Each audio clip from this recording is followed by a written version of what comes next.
object distance in the case of a refraction at a curved surface. Already we have discussed one case. Now also we are going to discuss, but in this case, in the previous case we have seen the ray is moving from a rarer medium to a denser medium. Now we are seeing in this particular case the ray is moving from a denser medium to a rarer medium. So this is a difference. Previously it is moving from a rarer medium to a denser medium. Now we are seeing it is moving from a denser medium to a rarer medium. And you all know in the case of refraction, Snell's law is very important. We have already discussed when we are discussing about a refraction in the first class. Once again I would like to recollect Snell's law. When any ray is moving from a rarer medium into a denser medium, the ray is instanting. And my dear friends, the angle made by the ray with the normal we call as the angle of incidence. And when it enters from a rarer medium to a denser medium, it moves towards the normal. And this angle is called the angle of refraction. That is angle between the refracted ray and the normal is called angle of refraction. And mu1 2. See in some textbooks mu is given, in some textbooks n will be given. We can both means the same, the refractive index. So my dear friends, we have seen that mu21 is nothing but refractive index of the second medium with respect to the first medium. This is a repetition, already we have discussed this. That is equal to mu2 by mu1, which is equal to sin I by sin r. Cross multiplying, we got an equation mu2 sin r is equal to mu1 sin I. Standard form. These are all discussed topics. This is not a new topic. But now my dear friends, now in this particular case what we are doing is, here the ray is moving from a denser medium to a rarer medium. So in this particular case, my dear friends, this becomes the angle of incidence. This becomes the angle of incidence. Means please try to see here, my dear friends. This angle, refractive index of this medium in multiplied by the sine of the angle of incidence is equal to refractive index of this medium multiplied by the sine of the angle of refraction. Now, in this particular case, the standard notation, I would like to discuss the standard notation in this particular case. This is the denser medium, the concave refracting surface, and this is the rarer medium. So, my dear friends, now here, refractive index of this medium is mu2. Mu2 means we have replaced wherever there is mu1, I am now putting mu2. Wherever there is mu2, I am now putting mu1. So the refractive index of this medium is mu2. And my dear friends, now this is the incident ray and it is making an angle I with the normal. So this is the angle of incidence. So that is equal to mu2 into sin I is equal to, please try to understand my dear friends, is equal to mu1 sin, here the refractive, here the angle of refraction is r. So mu1 sin r. This is the standard notation we have to use in this particular case. Because the ray is moving from a denser medium to a rarer medium. Refractive index of this medium into sine of this angle. Refractive index of this medium into sine of this angle. I think you understood the standard notation now.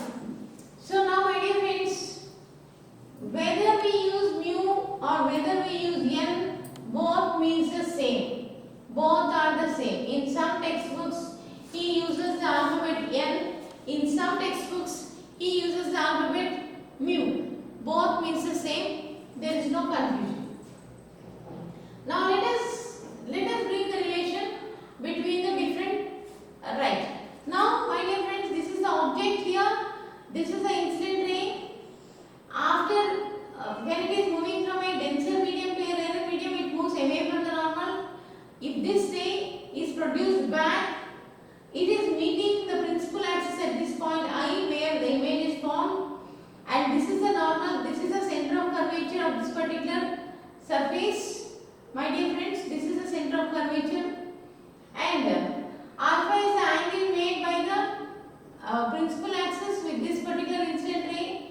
Beta is the angle made by this ray with the principal axis. This is not real, this is virtual. by this normal with the principal axis. Now I think you understood the diagram. So my dear friends, in this particular case, please you all know that the exterior angle is equal to the sum of the interior opposite angles.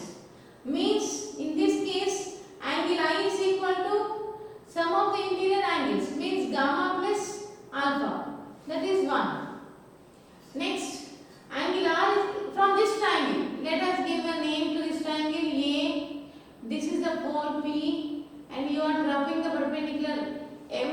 M and P are very near to each other. We can consider both as same. So for our convenience. So my dear friends, now from this triangle, that means from the triangle AOC, from that triangle means this particular triangle. This is the exterior angle and this is the sum of the interior opposite angles. And next, from this particular triangle, please try to see here. This is a triangle. Means from the triangle AIC, from this triangle, my dear friends, R is the exterior angle. Angle R is the exterior angle which is equal to the sum of the opposite angles. Means gamma plus beta. So now we got the value of. So this is the equation number 2. So my dear friends, already we came to know the standard notation, standard relation. So my dear friends, let us see now, that is mu2 when the values are small, sin I is equal to I, already we have discussed that, is equal to mu1 when the angles are small, that is. So my dear friends, now I can be replaced by, now mu2 into I can be replaced by gamma plus alpha is equal to mu1 gamma plus beta. Now my dear friends, two gamma terms are there. Let us put all the gamma terms to one side. Now mu2 into alpha, now minus mu1 beta is equal to mu1 gamma. If I bring this out that side, minus mu2 gamma. So my dear friends, here already when we are discussing this particular case, the alpha value is nothing but equal to tan alpha, and that is equal to, this is a triangle, you can see this triangle, this is a right angle triangle. From this triangle, opposite side by adjacent side, tan alpha means opposite side by adjacent side. Opposite side is AM, this is opposite side, AM by, so AM by MO, see MO. So my dear friends, beta is equal to, beta is nothing but equal to, see here, tan beta, this is angle beta, so tan is equal to tan beta which is equal to opposite side, that is AM by MI, AM by MI. And gamma is equal to tan gamma which is equal to, gamma is nothing but, see this triangle here, this is nothing but equal to AM by CM, AM by CM. So my dear friends, you know that already we have discussed this previously, you know that wherever there is M we can write P because M and P are very close to each other. So when that is the case, this is equal to PM by PO, this is equal to AP by PI which is equal to AP by CP. So wherever there is, because M and P are almost near to each other. Now my dear friends, let us see here. Now mu2 into alpha, in the place of alpha we can write as PM by PO. So PM by PO minus, I think now you understood, PM by, that is, AM by, that is AM by, AM is, this is AM by,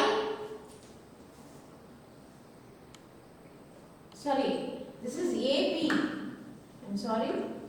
AB by this height by this one, that is PO.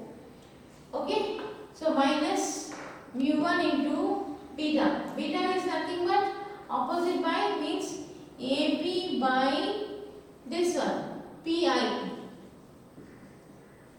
is equal to mu1 minus mu2 is taken as in the bracket into gamma. Gamma is nothing but AP by CP. See, AP is there everywhere, you can just cancel it off. So now my dear friends, taking the sign convention, now let us use the sign convention. This is the direction of light. Because the light is coming in this direction, this is the direction of light. Now you can understand. Now mu2 by PO. PO means this is the direction. Means you have to move that side. This is the direction in which you are finding out the object distance. So that distance we have to take against the direction of light. So you have to take minus u. So minus mu1 by see, this is the image. So this is the image distance. Again you are going opposite. So minus v is equal to, see here, mu1 minus mu2 by Cp. Cp is in this direction. You are moving your pen along the direction of light. So by r, that is the radius of curvature. This is nothing but the radius of curvature. So my dear friends, minus and minus becomes plus. Now my dear friends, we got a standard equation that is a mu2 by, or you can bring this minus here, mu2 by u minus mu2 by u plus mu1 by v is equal to mu1 minus mu2 by r. This is the standard equation. So my dear friends, if you compare this with the previous equation, when any ray is moving from a denser medium to the rarer medium, you can see that equation will be wherever there is mu1, now there is mu2 and mu1 are exchanged. You can see the previous standard equation is wherever there is mu1, now presently you are having mu2 at that place. You can observe the previous standard equation and this standard equation. Now with this we have given brought a relation between the object distance, the image distance, the radius of curvature and the refractive indices when the ray is moving from a denser medium to a rarer medium through a concave surface. This is a concave surface. So my dear friend, now this equation we are going to use in the Lenzmaker's formula. That's the reason why I have discussed this. Thank you.